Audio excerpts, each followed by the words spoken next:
Gusto mo bang maging isang rig welder sa USA at kumita ng malaki? Sa video na ito, ibabahagi ko sa inyo ang pinakamadaling paraan kung paano makapasok bilang isang rig welder sa Amerika. So, stay tuned. Pero bago ang lahat, huwag kalimutang mag-follow at share ang video na ito nang updated ka sa ating mga job opportunity tips. Part 1, ano ang rig welder? Ito ang mga highly skilled welders na nagtatrabaho sa oil rigs, pipelines at offshore sites. Dahil sa bigat ng trabaho, malaki rin ang sahod nila, umaabot ng $30 to $50 per hour o higit pa. Step 2, kumuha ng kinakailangang sertipikasyon. Para makapagtrabaho sa USA, kailangang certified ka. Narito ang mga certification na kailangan mong makuha. AWS Certification, American Welding Society.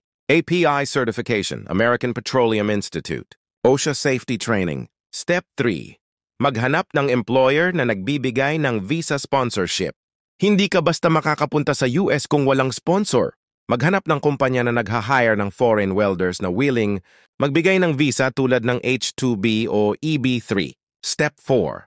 Mag-apply online o dumaan sa POEA DMW accredited agencies. Narito ang ilan sa mga legit job portals kung saan ka pwedeng mag-apply.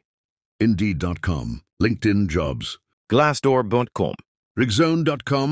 Pwede ka ring dumaan sa mga DMW o POEA accredited agencies para siguradong legit ang employer mo. Part 3, Final Tips and Encouragement. Malaking oportunidad ang pagiging rig welder sa USA pero hindi ito madali. Kailangan ng tiyaga, tamang skills at sipag sa paghahanap ng employer. Pero kapag nakuha mo na, panalo ka. Kung may tanong kayo o gusto nyong magpa-shoutout, comment down below. At kung gusto nyo ng more job opportunities abroad, mag-follow na at i-share ang video na ito. Good luck sa inyong application, future rig welders. Kita-kits sa susunod na vlog. Ano kayang feeling ng makatanggap ng star?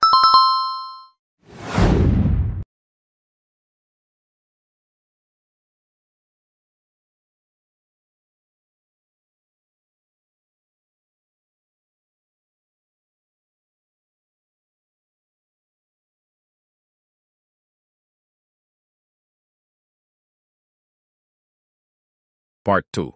Ano ang kailangan mong gawin? Step 1. Magkaroon ng welding training and experience. Hindi basta-basta ang trabaho ng isang rig welder. Kailangan mong matuto ng SMAW, FCAW at GTAW welding. Kung wala ka pang experience, mag-enroll sa isang TESDA accredited welding school dito sa Pinas.